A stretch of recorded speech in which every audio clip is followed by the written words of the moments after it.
All right, let's talk about the absolute fundamental building blocks of pretty much all the software that runs our world. We're talking about classes, objects, and methods. These are the core ideas behind the apps on your phone, the websites you visit, everything. So let's dive right in. Okay, just imagine for a second. You're handed this massive, empty piece of land and someone says, go build 100 houses. I mean, it's a huge, super complex job. You can't just, start laying bricks randomly and hope for the best. You need a plan, a system, something to manage all that complexity without going nuts. So where do you even begin? It starts with one single, detailed blueprint. Just one master plan that defines exactly what a house is, what features it has, and everything it can do. This really simple idea is the key to making the whole project manageable. And guess what? In the world of programming, especially in a language like Java, that master plan, that blueprint, it's called a class. This is our very first big idea, so let's get a really clear handle on what it means. Now, that might sound a little technical, but I promise it's just our blueprint idea in disguise. When it says user-defined data type, that just means you, the programmer, get to invent a brand new category of thing for your program, like a house. And that category then spells out all the shared properties and methods, basically the features and the functions, for every single house you're ever going to build. The source material really just says it perfectly. A class is like a blueprint for a real-world object. So seriously, don't let the word class throw you off. From this point on, whenever you hear class, I just want you to picture that house blueprint. That's all it is. So every blueprint, or class, has two main parts. First, you've got properties. These are the things that describe the house, right? Like how many windows it has, its paint color, the square footage, and in programming, we call these instance variables. And second, you have behaviors. These are the actions the house can actually do, like opening a door or turning on the lights, and we call those methods. So a class defines both what an object is and what it does. Okay, so a blueprint is fantastic, but let's be real, you can't live on a piece of paper. The entire point of a blueprint is to build actual physical houses. So how do we get from our class, our blueprint, to something real and tangible inside our program? We build an object. That's how. An object is a real, concrete instance of a class. It's the actual house. And here's the most important part. From that one single blueprint, you can build as many unique objects, as many individual houses as you want. The house at 123 Main Street is one object, the one at 456 Oak Avenue is another, but they both started from the very same class blueprint. This chart just lays it out perfectly. The class, that's the blueprint. It's the abstract plan. The object, that's the house. It's the concrete, physical thing you build from the plan. And you can build tons of them.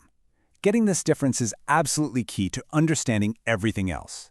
So how do we actually tell the computer to start building? Well, in Java, it's surprisingly simple. You just use the keyword new. That's it. You can think of new as shouting out the command to your construction crew. It tells the system, hey, take this blueprint, this class, and build me a brand new object from it right now. Awesome, we've built our houses. We have a whole neighborhood full of objects, but they're just sitting there. How do we actually interact with them? How do we tell one specific house object to, turn on its lights or open the garage door? A really great way to think about this is a car's accelerator pedal. When you press it, you're sending a message, basically, go faster. But the car needs more info, doesn't it? How much faster? A little tap or flooring it? The distance you press the pedal is that extra critical piece of information. Well, telling an object what to do is called calling a method. Remember those behaviors we put on our blueprint, like open door? That's a method. It's a pre-written set of instructions that's tucked inside the class, and any object built from that class knows exactly how to perform that task when you tell it to. And just like with that gas pedal, our methods often need a little extra info to do their job. If we have a paint house method, we can't just yell paint, we have to tell it what color. The specific value we provide, like the word blue, is called an argument. That argument gets passed into the method where a little placeholder called a parameter is waiting to catch it. And that's how we give specific, detailed instructions to our objects. Now think about designing a real house. You don't just leave everything wide open and accessible to everyone, right? You wouldn't put the main electrical panel on your front porch for anyone to mess with. You need rules and you need safety measures. And programming is exactly the same. We control who can access what by using keywords, mainly public and private. Think of it this way. Public things are like your doorbell. They're on the outside, available for anyone to use. Private things, on the other hand, are like the electrical wiring inside your walls. It's absolutely essential for the house to work, but you definitely don't want just anyone from the outside messing with it directly. It's a safety feature to stop things from breaking by accident. This whole principle of bundling an object's data and its methods together while carefully hiding the important internal stuff, it has a name. It's called encapsulation, and it's one of the absolute cornerstones of building software that's reliable and secure. You're basically protecting all your internal data and then providing a few safe public methods for anyone who needs to interact with it. Okay, one last special kind of method to talk about. Think about when a house is first built. There's a whole initial process, right? The foundation has to be poured, the frame goes up. There's a standard procedure. In programming, that's handled by something called a constructor. It's a special method that runs automatically the instant you create a new object. Its only job is to handle that initial setup and make sure the object is built correctly from the get-go. So, we've walked through classes, objects, and methods. Basically, blueprints, houses, and instructions. But why is this model so incredibly popular? I mean, why does this way of thinking pretty much run the entire world of software development? Well, the power is right here.